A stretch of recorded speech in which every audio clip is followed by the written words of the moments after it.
तो स्टार्ट करते हैं आज के टॉपिक में। हमारा जो टॉपिक आज हम जो स्टार्ट करने वाले हैं वो है important fact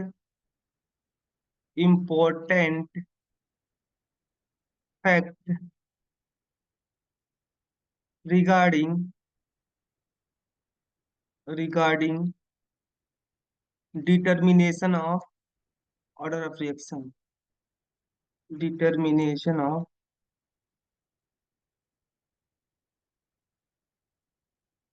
order of reaction. Order of reaction, यहाँ पे कुछ हम हिंट के बारे में पढ़ने वाले हैं, कैसे क्वेश्चन को किस तरीके से दिया गया होगा और उस क्वेश्चन में दिए गए हिंट के हिसाब से कैसे आप किसी रिएक्शन का ऑर्डर डिटरमाइन करोगे। तो पहला चीज, अगर कहीं पर रेट लॉ गिवन दिया गया है, ठीक है, the rate law for reaction, the rate law for the reaction for the reaction is given through hint. For example,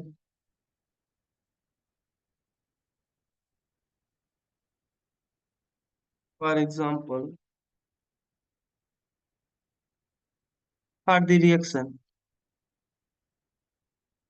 कभी कभी क्या होगा, आपको रेट ला नहीं दिया गया होगा, बट वो इनडायरेक्टली क्या है, कुछ हिंट के थ्रू आपको ये बता रहा है कि इस रिएक्शन का रेट ला ऐसे लिखा जाएगा। कैसे? जैसे मान लो कोई रिएक्शन है आपका, उस रिएक्शन में इस तरीके से दिया गया है कि 3A + 2B क्या बन रहा है,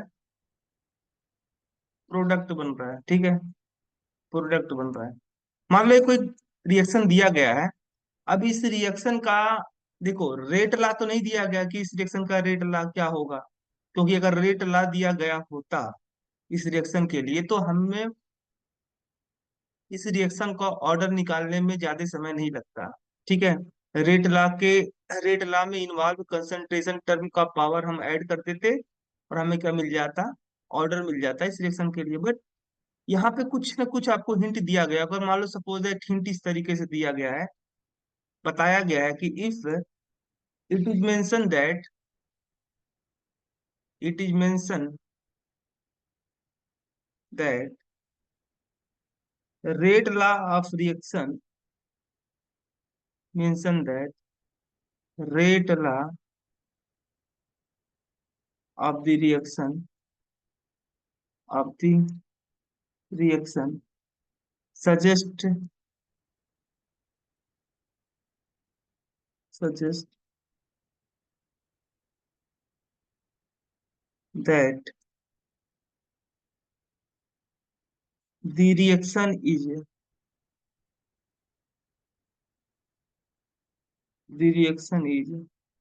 of first order with respect respect to A and of zero order, zero order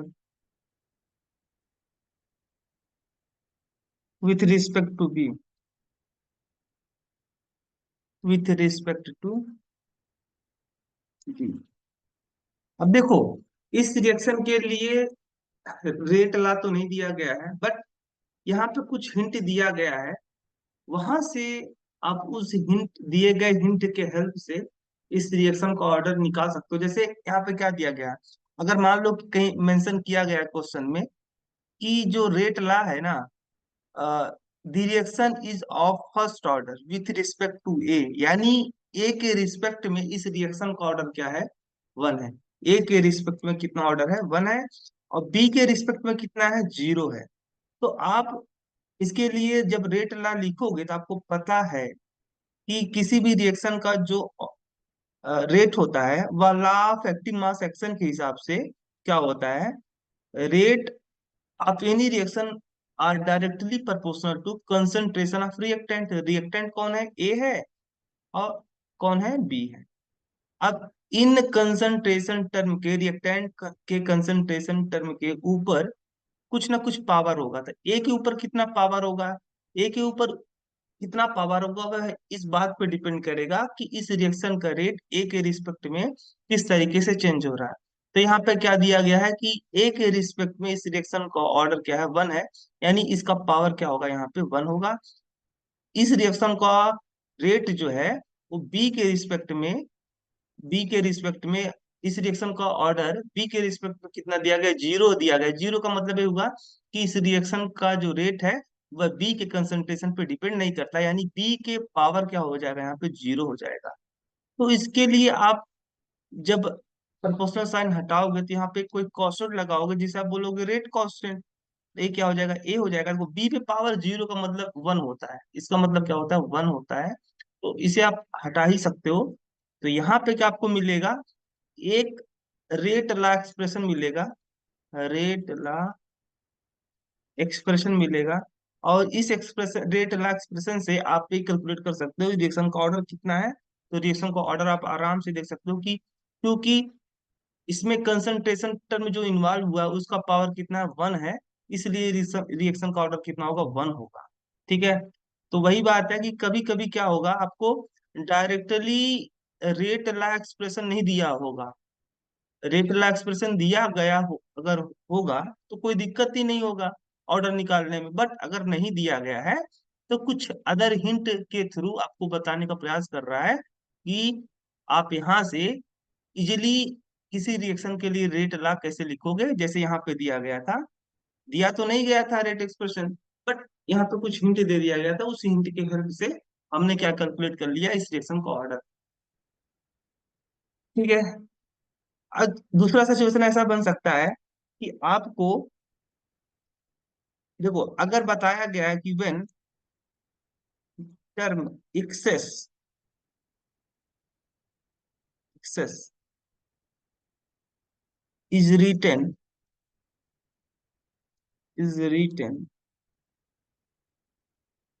below reactant in a reaction, below reactant in a reaction, it means it means that order of reaction with respect to that reactant, with respect to that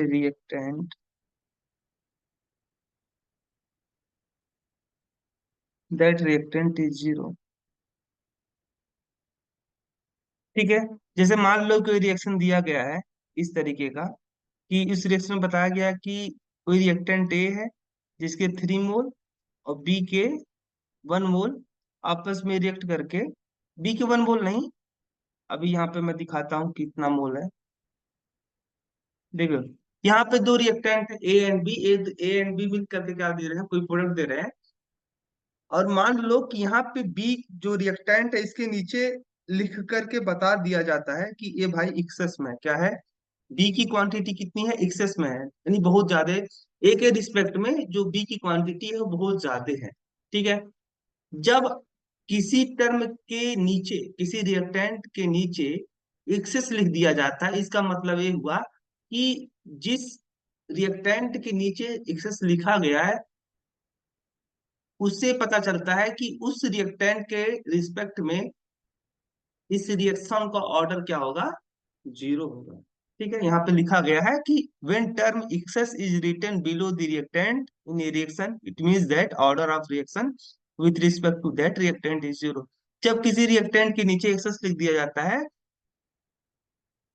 तो इसका मतलब ये हुआ कि उस reaction का order, उस reaction का ऑर्डर बी, उस रिएक्टेंट के टर्म के रिस्पेक्ट में क्या होगा, जीरो होगा। जब भी किसी रिएक्टेंट एक्सेस क्वांटिटी में होगी तो उसके रिस्पेक्ट में रिएक्शन का क्या होगा, जीरो होगा। तो जब आप रेट लिखोगे, रेट एक्सप्रेशन, तो आपको पता है रेट किसके प्रोपोर्शनल होता है, कंसंट्रेशन ऑफ रिएक्टेंट। तो रिएक्टेंट कौन है, ए और बी है। ठीक है। अब देखो, ए एंड बी है। अब ए के रिस्पेक्ट में इस रिएक्शन का ऑर्डर कितना है, ये तो नहीं दिया गया है। कोई बात नहीं है कि मतलब ये तो नहीं दिया गया है ना कि ए का कंसंट्रेशन वेरी करेगा तो रेट ऑफ रिएक्शन किस तरीके से वेरी करेगा। बट यहाँ पे आपको एक बात क्लियर कट पता चल जा रहा है कि बी चूंकि एक्सेस में, इसलिए बी, इस रिएक्शन का ऑर्डर बी के रिस्पेक्ट में क्या होगा, जीरो होगा। ठीक है। अगर एक्सेस आ गया टर्म, जिस भी रिएक्टेंट के नीचे एक्सेस आ गया, इसका मतलब हुआ कि उस रिएक्शन का ऑर्डर जिस रिएक्टेंट के जिस रिएक्टेंट को एक्सेस में लिया गया उसके रिस्पेक्ट में जीरो होगा। ठीक है। तो यहाँ पे मैंने बी पे पावर जीरो इसलिए चढ़ा दिया क्योंकि यहाँ पे दिया गया है कि बी क्या है, एक्सेस में है, तो बी के कंसंट्रेशन पे इस रिएक्शन का ऑर्डर डिपेंड नहीं करेगा। तो रेट जो होगा वो केवल किसके प्रोपोर्शनल होगा, concentration of A, concentration of A. ठीक है। अगर मान लो ये दिया गया है एलिमेंट्री रिएक्शन, और भी बता दिया गया है कि ये जो दिया गया रिएक्शन है कैसा एलिमेंट्री है, तो आपको पता है एलिमेंट्री रिएक्शन में मॉलिक्युलरिटी और ऑर्डर सेम होते हैं। तो यहाँ पे जो स्टाइक्योमेट्रिक कोफिशिएंट वो यहाँ पे लग जाएगा। तो यहाँ पे क्या निकल के आएगा, रेट इजकल टू के इंटू ए पे पावर थ्री। ठीक है। तो यहाँ से आपने देखो हेल्प के जो यहाँ पे कुछ नहीं दिया गया था, आपको रेट एक्सप्रेशन नहीं दिया गया था, बट यहाँ पे आपको हिंट दे दिया गया था कि जो बी का कंसंट्रेशन हो, बी का जो क्वांटिटी है वो एक्सेस में है, वहां इस गिवन हेल्प, गिवन हिंट के हेल्प से आपने रेट एक्सप्रेशन निकाल लिया। ठीक है। और कभी कभी क्या होगा कि आपको, देखो, कभी कभी क्या होगा कि आपको एक टेबल दिया गया होगा, उस टेबल के हेल्प से आपको ऑर्डर रिएक्शन का डिटरमाइन करना होगा। देखो, जैसे मान लो कोई रिएक्शन है 2A + 3B, ठीक है, और बना रहा है प्रोडक्ट। अब इस रिएक्शन के लिए कुछ एक्सपेरिमेंटल डाटा दिया गया, क्या दिया गया है, एक्सपेरिमेंटल डाटा। वो किस तरीके से है, एक्सपेरिमेंटल डाटा। एक्सपेरिमेंटल डाटा किस तरीके से दिया गया है, इस तरीके से दिया गया है। यहाँ पे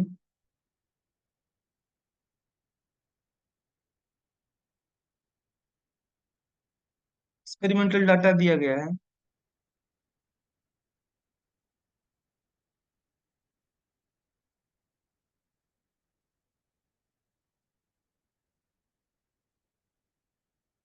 ठीक है। ये जो रिएक्शन है, इस रिएक्शन के लिए क्या दिया गया है, एक्सपेरिमेंटल डाटा दिया गया है, इस तरीके से दिया गया है।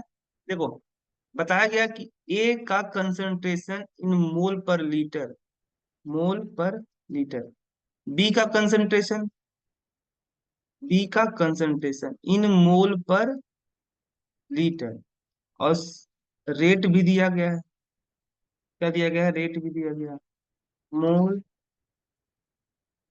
पर लीटर पर सेकेंड। ठीक है। ये दिया गया है आपका।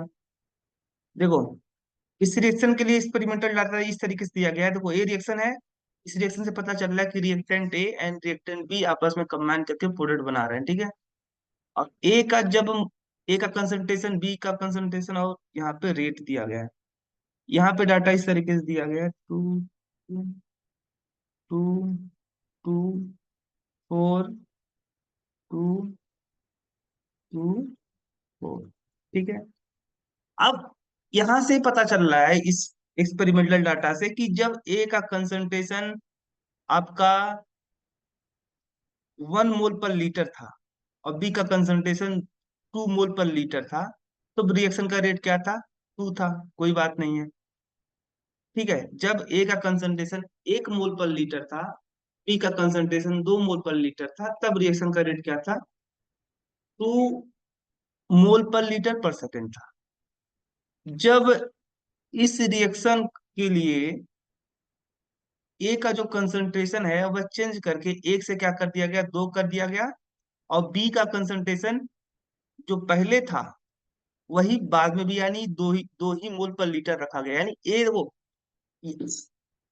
यहाँ से यहाँ तक में क्या चेंजिंग हुआ, यहाँ से यहाँ तक क्या चेंजिंग हुआ, यहाँ से यहाँ तक चेंजिंग ये हुआ कि ए का जो कंसंट्रेशन था वो 2 गुना कर दिया गया, और बी का कंसंट्रेशन में कोई चेंजिंग नहीं किया गया, तो रिएक्शन का रेट क्या हो गया, डीबी क्या है, 2 मोल पर लीटर है। इसका मतलब हुआ कि चलो बी का कंसंट्रेशन ना तो बढ़ाया गया ना तो घटाया गया, कोई बात नहीं है, बट ए का कंसंट्रेशन तो क्या किया गया था, 2 गुना बढ़ाया गया था, लेकिन रिएक्शन के रेट में कोई फर्क नहीं पड़ा, जो पहले था वही बाद में भी है। इसका मतलब हुआ ए कि ए के रिस्पेक्ट में जो रिएक्शन का ऑर्डर होगा वो क्या होगा, जीरो होगा। क्या होगा, जीरो, क्योंकि भाई ए का कंसंट्रेशन हम 2 गुना बढ़ा रहे हैं तो कुछ ना कुछ तो फर्क पड़ना चाहिए।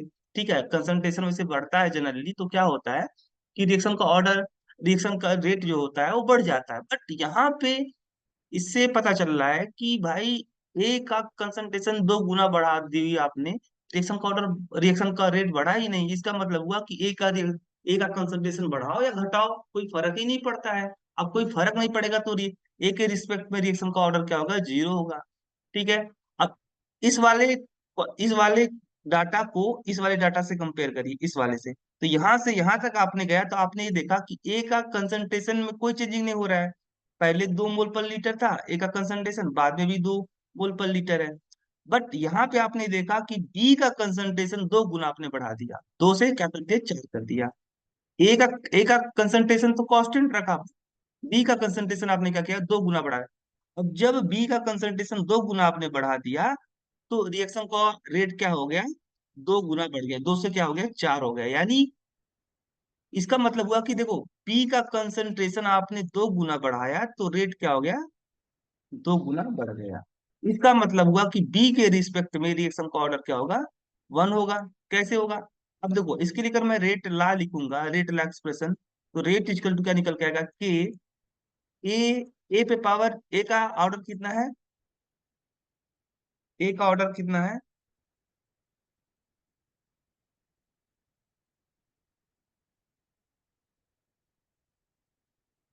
ए का ऑर्डर कितना है,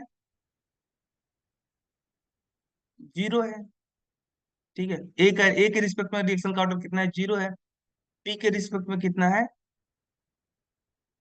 1 है। क्या है, 1 है। बी के रिस्पेक्ट में क्या है, 1 है। तो यहाँ पे देखो ए के कंसंट्रेशन पे पता चल रहा है कि इस रिएक्शन का रेट जो है ए के कंसंट्रेशन पे डिपेंड नहीं करता, बट बी के कंसंट्रेशन पे डिपेंड करता है। तो रेट इक्वल टू क्या निकल गया, के बी।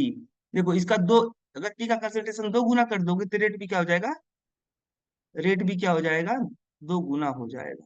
ठीक है, इनिशियल रेट क्या हो जाएगा, 2 गुना हो जाएगा।